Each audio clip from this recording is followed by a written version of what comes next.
Why choose a Sleep Number smart bed? Can I make my site softer? Can I make my site firmer? Can we sleep cooler? Sleep Number does that. Cools up to 8 times faster and lets you choose your ideal comfort on either side. Your Sleep Number setting. J.D. Power ranks Sleep Number #1 in customer satisfaction with mattresses purchased in-store and online. And now, the more you buy, the more you save on beds, bases, and more. Limited time. For J.D. Power 2025 award information, visit jdpower.com/awards. Check it out at the Sleep Number store or sleepnumber.com today.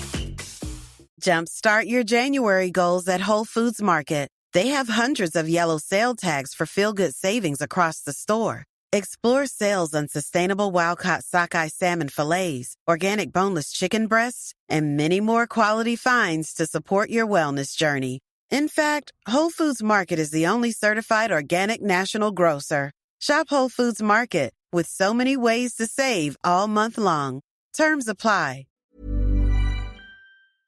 If you found yourself constantly caught in the role of supporting or excusing a narcissistic parent's emotional crises, only to discover they flip the script and paint themselves as the victim whenever you set boundaries or need care in return, you're experiencing emotional martyrdom in a narcissistic family system.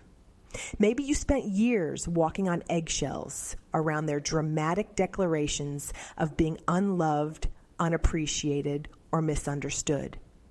Maybe you found yourself apologizing for things that weren't your fault, rushing to fix their feelings, or staying silent about your own needs because they were always the one suffering more. Welcome back to the Narcissistic Abuse Recovery Podcast. I'm Lynn, your host.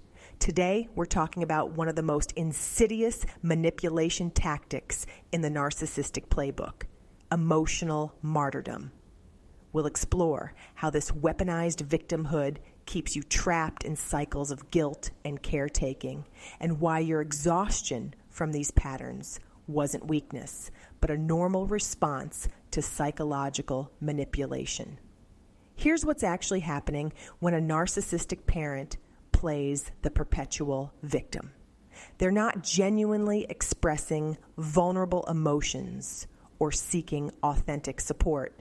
They're performing a calculated role designed to control your behavior and deflect any accountability for their actions. This emotional martyrdom serves multiple functions in the narcissistic family system.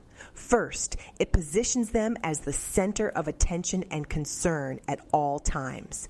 Their feelings, their struggles, their perceived slights become the family's primary focus. Second, it creates a shield against criticism. How can you challenge someone who's already suffering so much? Third, it reverses the power dynamic, making you responsible for managing their emotional state while your needs get completely ignored.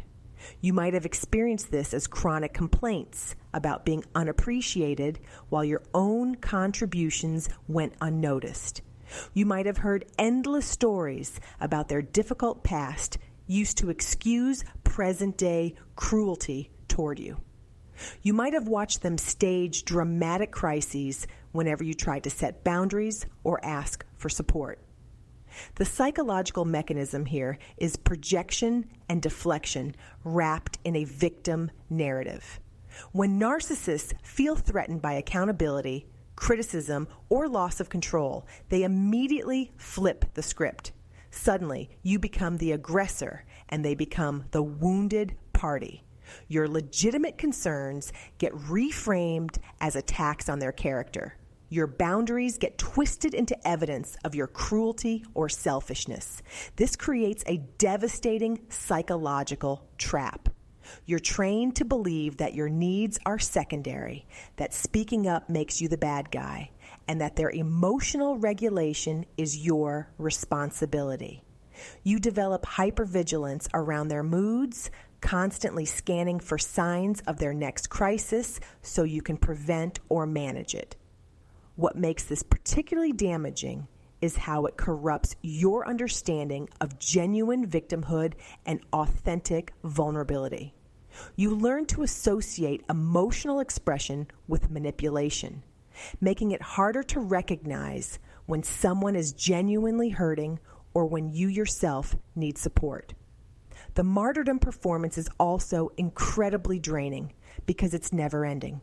There's no resolution, no healing, no moving forward, just endless cycles of crisis, caretaking, temporary calm, and then the next manufactured emergency.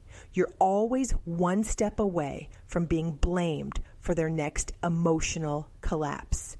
You might have found yourself making excuses for their behavior to others, minimizing your own experiences, or feeling guilty for wanting basic respect and consideration. This wasn't your failing. This was the intended result of their manipulation. Here's what you need to understand.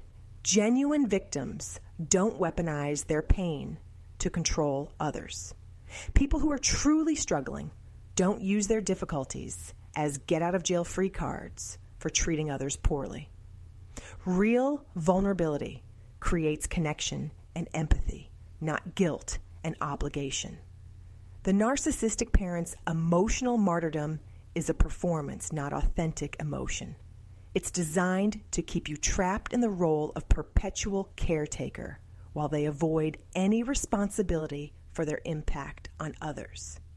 Your exhaustion, confusion, and guilt were forced upon you by this manipulative performance, not by any failure on your part. You were gaslit into caregiving for a victim role that was crafted specifically to trap you. Every time you questioned their behavior, they had their suffering ready as evidence of your cruelty. Every time you needed support, their crisis conveniently overshadowed your needs. This wasn't coincidence. This was control. The reality is that healthy people don't make their children responsible for managing their emotional states. Healthy people don't use their past trauma as permission to inflict trauma on others. Healthy people don't stage crises to avoid accountability or manipulate others into compliance. Your confusion about what was real and what was performance makes perfect sense. You were dealing with someone who could manufacture tears and drama as easily as they could manufacture rage. The inconsistency wasn't your imagination. It was the inevitable result of interacting with someone whose emotional expression was tactical rather than genuine. Why choose a Sleep Number smart bed? Can I make my site softer? Can I make my site firmer? Can we sleep cooler? Sleep Number does that. Cools up to 8 times faster and lets you choose your ideal comfort on either side. Your Sleep Number setting. JD Power ranks Sleep Number #1 in customer satisfaction with mattresses purchased in-store and online. And now, the more you buy, the more you save on beds, bases, and more. Limited time. For JD Power 2025 award information, visit jdpower.com/awards. Check it out at the Sleep Number store or sleepnumber.com today.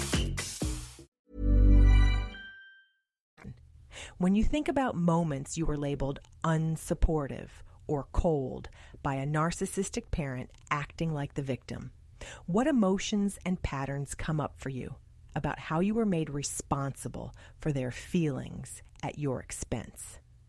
That's what I want you to sit with today. Not to fix or heal anything, but to observe how this dynamic shaped your understanding of care, responsibility, and your own worth. Thanks for being here today and for doing this work. I know talking about scapegoating brings up a lot, and I'm honored you're trusting me with this part of your journey. Before we wrap up, I want to make sure you know about a couple of things that might help. If you're working through the grief that comes with family estrangement or realizing who these people really were, I've put together a grief recovery workbook that walks you through that process. It's designed specifically for those of us grieving relationships that looked nothing like what we thought they were. You can grab that at waketheelephant.gumroad.com, and for additional resources, head over to our website at movingforwardafterabuse.com. This is Lynn, and this has been another episode of the Narcissistic Abuse Recovery Podcast. I'll see you in the next one.